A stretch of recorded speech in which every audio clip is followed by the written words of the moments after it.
Atheism really is a kind of a faith. It's not just ignorance. It's a faith with its a whole system of beliefs, really, a system with its own philosophy, materialism, its own culture, secularism, its own politics, social Darwinism, its own morality, relativism. It's even got its own sacraments, Right. abortion and euthanasia. So it's a whole. Once you understand that it's a faith system, then their arrogance and the evangelistic quality of their And writings there makes are so sense. many versions of this. Are you condescending, obnoxious, prone to shouting, mean-spirited and selfish? Are you always clamouring to be first? Are you always screaming to be recognised as the best? Is your first reaction always anger and petulance? Are you rude, and do you think that everyone else is beneath you? Because this image of the typical arrogant, condescending, bullying child that I've just described is, in actuality, the exact picture of the typical modern-day atheist. Well, damn, Anthony. Why don't you tell us what you really think?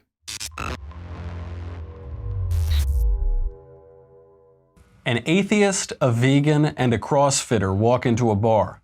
I only know that because they told everyone within 2 minutes. What? What are you on about? I mean, do atheists wear an upside-down cross to virtue signal or something? So I've recently been watching a bit of Dunning-Kruger, Latin for Daily Wire, and the reason for doing so is because of the recent atheist documentary it published a few months back. Being a religious believer is the consistent struggle with the logic of the universe. And I'll get to this documentary soon, but while investigating the network I came across Michael Knowles, who himself has some really interesting things to say about atheists. His interview with Anthony DeStefano, for instance, is a meme. Honestly, you'd think that it's comedy, as in better comedy than their opening, but it's not.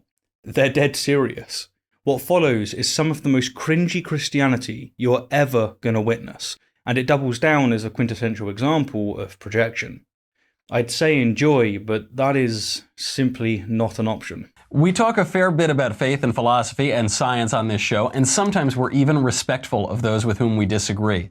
Today is not one of those days. I am joined today by Anthony DeStefano, best-selling author of Inside the Atheist Mind. Now, Michael's choice words imply that Anthony's book, Inside the Atheist Mind, is a best-selling book. Best-selling author of Inside the Atheist Mind. But it's not. Rather, Anthony had a USA Today best-selling book about how to get to heaven. So from the very get-go, we're being sold that it's his atheist book that's the best-selling book. It's not. Anthony has written a number of other books and appeared all over TV poking fun at those insufferable, pseudo-sophisticated atheists we have all been subjected to since 9/11, when we decided to pretend that all religion was evil per se, rather than deal explicitly with Islam. Alright, well, before delving into this, let's take a look at Anthony's book. Here's the chapters. Chapter 1. The Arrogance of Atheists. Chapter 2. The Ignorance of Atheists. Chapter 3. The Ruthlessness of Atheists. Chapter 4. The Intolerance of Atheists. Chapter 5. The Shallowness of Atheists. Then we have the Cowardice of Atheists, the Death-Centeredness of Atheists, the Faithfulness of Atheists, the Malevolence of Atheists, and then, finally, the End of Atheists. So, given Anthony's righteous disdain for these negative acts and attributes, and the alleged humility taught in the Bible, what we can expect from him is not to be arrogant, ignorant, ruthless, intolerant, shallow, or cowardice. That is, he won't embody what he accuses atheists of being. And if he does, then, well, we'll just have to point it out, won't we? I'm Michael Knowles, and this is The Michael Knowles Show.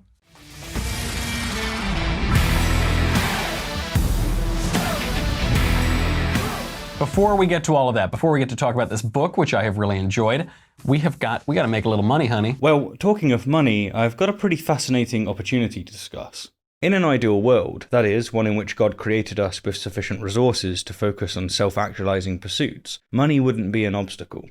Yet because it is an obstacle, we're all in pursuit of finding better ways of getting our money working for us. But in 2022, that's easier said than done. Most ways of passively growing your money, like investing in the stock market, have been suffering this year.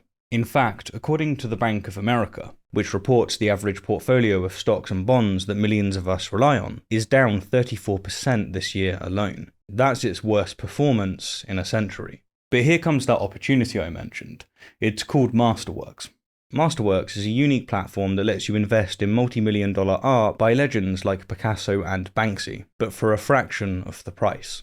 According to Citibank, this art has a very low correlation to other investments like stocks, so when they dip, your art investments may not. In fact, even with all the economic chaos in 2022, Morgan Stanley says that the average piece is selling for 26% more at auction compared to this time last year. What Masterworks is doing is really fascinating, and it's also in their best interest, of course, to get the highest possible returns from selling their art. In fact, at the start of October, they sold a painting for 21.5% net return, which reflects the other 6 sales they've had, delivering investors over 20% net returns. Because they've been able to deliver such incredible results, Masterworks now has such demand that there's a waitlist. But you can skip this waitlist just by clicking my link in the description below.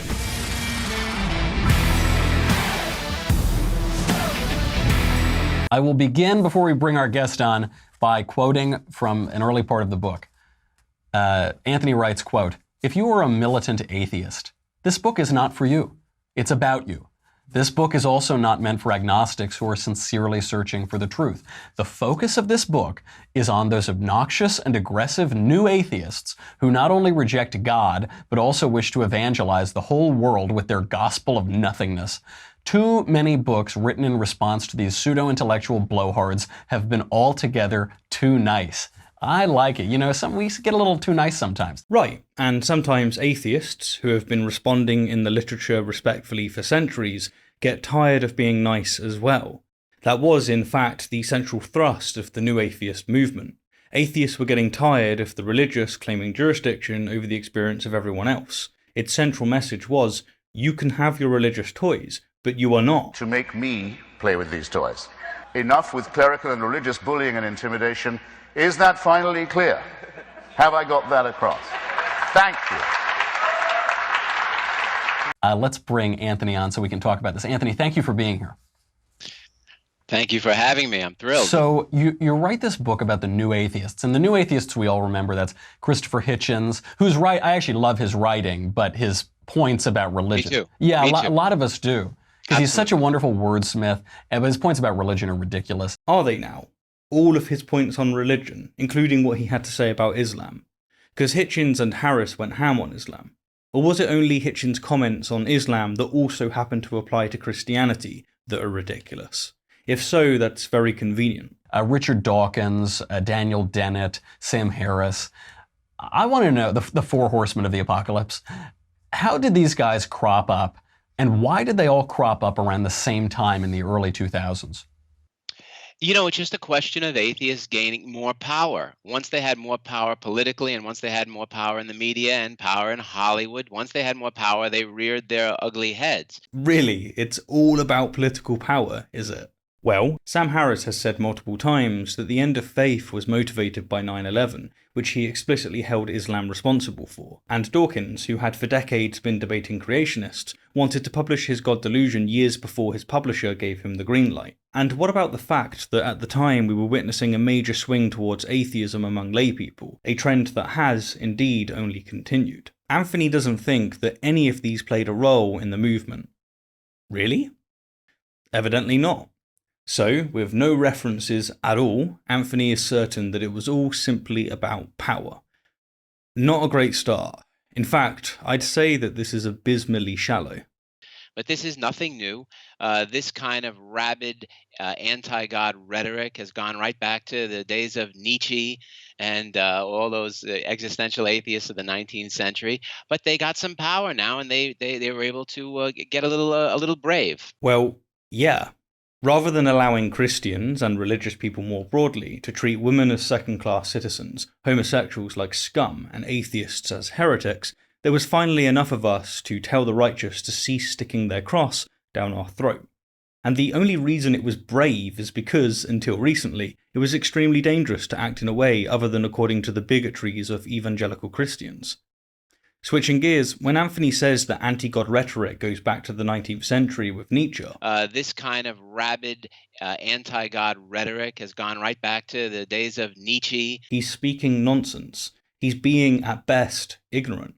Anti-God rhetoric goes back to antiquity. Lucretius, for instance, mocked theism by saying that fear is the mother of all gods. But throughout history, and this gets us back to the brave comment, those that have expressed any differing opinion have had to express it anonymously, such as Percy Bysshe Shelley and Baron de Holbach, as to avoid meek and mild Christians lovingly enacting upon them what they did to Hypatia. I think they had an opening too. I agree with Andrew Klavan on this point, who observes it all happened after 9/11.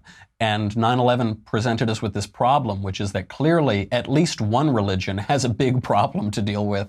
And there were two options for the West. Either we could deal with Islam and say this religion specifically has a problem, or we could say, oh, it's just all, just God in general, just all religion. It's no, we don't like it. But here's a question, Michael. How do we fix Islam? How do we cut it off from the root?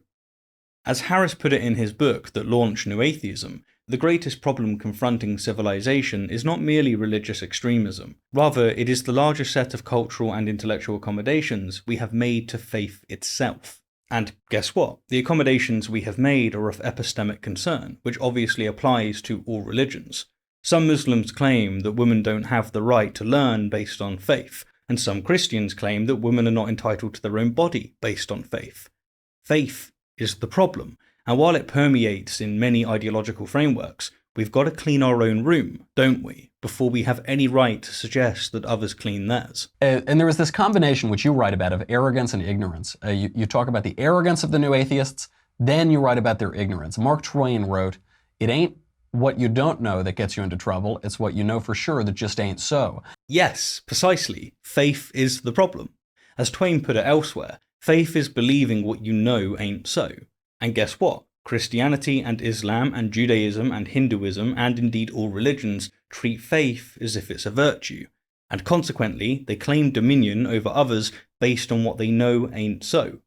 If that's not a recipe for disaster, then I don't know what is. And I've always found that intellectual snobbery has been an effective tool against the frivolous arguments of the New Atheists, because they think they're intellectuals, but they're not. They're really middle brow.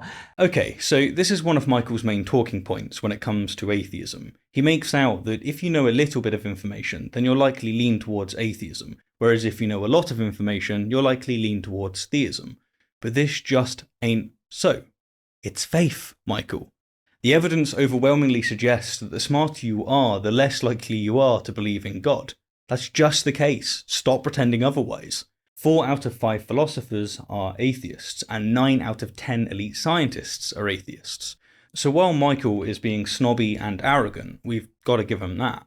He's disarmed of facts. He's simply telling the flock, and perhaps even himself, what he knows ain't so. How can guys as credentialed as they are, Daniel Dennett, Richard Dawkins, how can they be so ignorant? How have they missed so much historical and philosophical education? Well, they want to miss it. That's what it really comes down to. Atheism really is a kind of a faith. It's not just ignorance. It's a faith with a whole system of beliefs, really, a system with its own philosophy, materialism, its own culture, secularism, its own politics, social Darwinism, its own morality, relativism. It's even got its own sacraments, abortion and euthanasia. So it's a whole. Once you understand that it's a faith system, then their arrogance and the evangelistic quality of their writings. And there are sense. So many versions of this. The gish gallop on that. What the... To my Christian viewers, please tell me that you also find Michael and Anthony, or at the very least Anthony, to be unbearably cringy. What a meme of a man.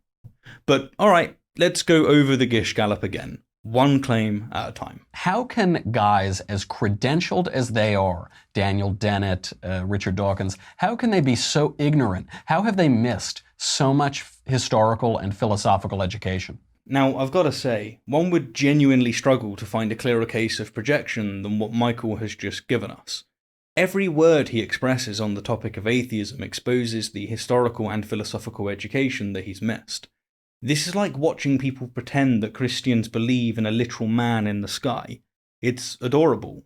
It's genuinely impressive. Well, they want to miss it. That's what it really comes down to. They want to miss what precisely? What discoveries? Was it, say, the discovery that humans are related to all other species on Earth, and are thus not made from dust and ribs, like the holy books claim? Or was it the discovery of epilepsy, which displaces the theistic notion of demonic possession? What about the discovery that the solar system doesn't revolve around Earth, contrary to what was biblical fact at the time of Copernicus and Galilei? Or that our solar system isn't even the centre of the universe? In fact, it's but one of near infinite solar systems. What about the discovery of the germ theory of disease and its relation to agriculture, which beforehand theists insisted was due to such fabrications as witchcraft? What discoveries, what history and philosophy precisely have these atheists deliberately missed? Anthony is being ruthlessly arrogant, all right, but he's talking absolute tripe. Atheism really is a kind of a faith. It's not just ignorance. Now, don't you just love it when the religious mock themselves by applying religious concepts to things they don't like? What's especially hilarious in this case, at least by my lights, is that theism isn't by itself faith. It's a proposition, like any other proposition. Faith comes in when, and to again borrow Twain's words, you believe what you know ain't so. And while it's true that most theists, when pressed, will resort to faith, this simply isn't true of atheists. In the case of the typical atheist, they offer reasons for why they don't find the various arguments for God's existence convincing. They have no more faith than does Anthony and Michael when they reject reincarnation. They're simply not convinced by any of the arguments in favour of reincarnation. And that's it, there's nothing else to it. And in the case of atheist philosophers, they tend to offer reasons for affirming the proposition that there is no omnipotent, omniscient, and omnibenevolent God. Anthony's shallow accusation of ignorance is, ironically, comically ignorant. And I'm not being ruthless here, nor arrogant, nor intolerant, or whatever Anthony would accuse me of.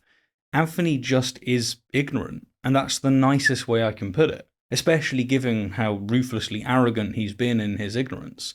It's just sad. He's a sad man. It's a faith with a whole system of beliefs, really, a system with its own philosophy, materialism.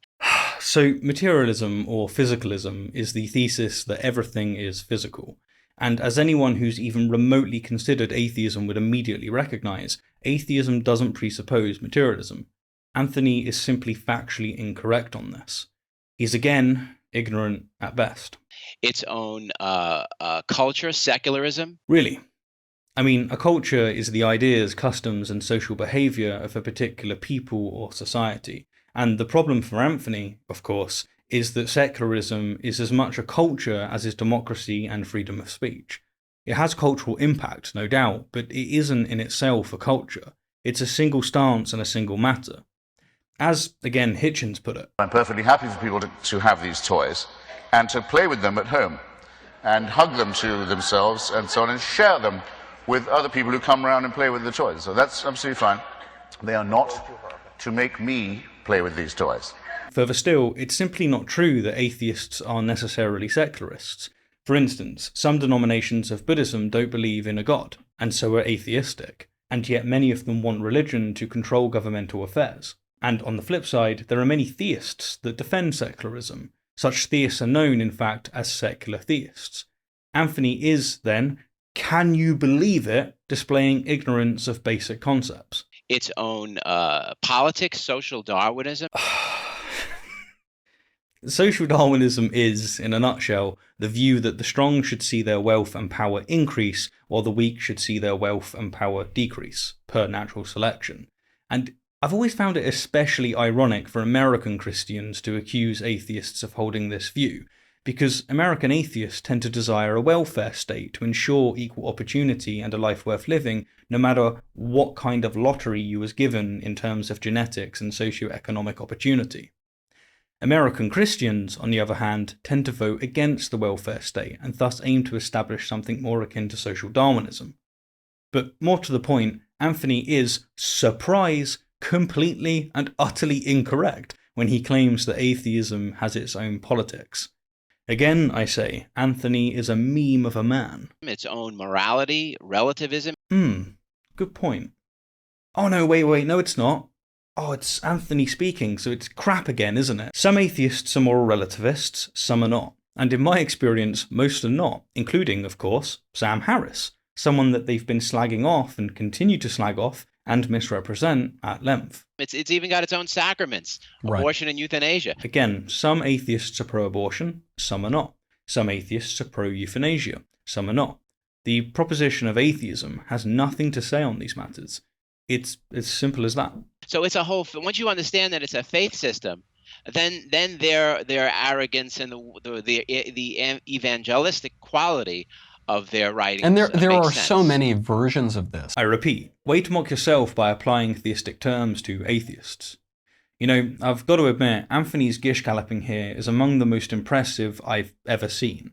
In just 35 seconds, he's accused atheist intellectuals, so most intellectuals, of being ignorant of basic history and philosophy. Well, they want to miss it. That's what it really comes down to. Then he insisted that atheism is just ignorance, because apparently propositions themselves can be ignorant. It's not just ignorance. But worse, atheism is a faith. Atheism really is a kind of a faith. And then, in true cringy Christianity form, he insisted that atheism is necessarily tied to materialism. A system with its own philosophy, materialism. And secularism. Its own culture, secularism. And social Darwinism. Its own politics, social Darwinism. And moral relativism. Its own morality, relativism. And abortion. And euthanasia. It's even got its own sacraments, abortion and euthanasia. Indeed. What a ruthlessly shallow and arrogant excuse for a theist Anthony is. Just about every word that's come out of his mouth has been staggeringly ignorant. And as for his intolerance, which I have yet to emphasize, it is the bedrock of his ignorance. He's so intolerant of opposing views that he hasn't even taught himself the most basic of related concepts. And that is not only pathetic, but it's the embodiment of cowardice. And Michael enabling, endorsing, and partaking in this catastrophic shit show should, really, reflect not only badly on him, but also the Daily Wire more broadly. But it doesn't, of course, because when it comes to all things religion, they're no better than Anthony. They're not interested in having an intellectual exchange. They cannot tolerate rational disagreement. They're comically shallow in their views and ruthless in their arrogance. Make no mistake about it. On the topic of atheism, the Daily Wire are cowards. And guess what? We're not even halfway through Michael's circle jerk with Anthony. But I am, at least for now, done. Anyhow, as always, thank you kindly for the view, and an extra special thank you to my wonderful patrons and YouTube members. Counter-apologetic content like this takes time and attention that without you, I simply couldn't afford. Thank you.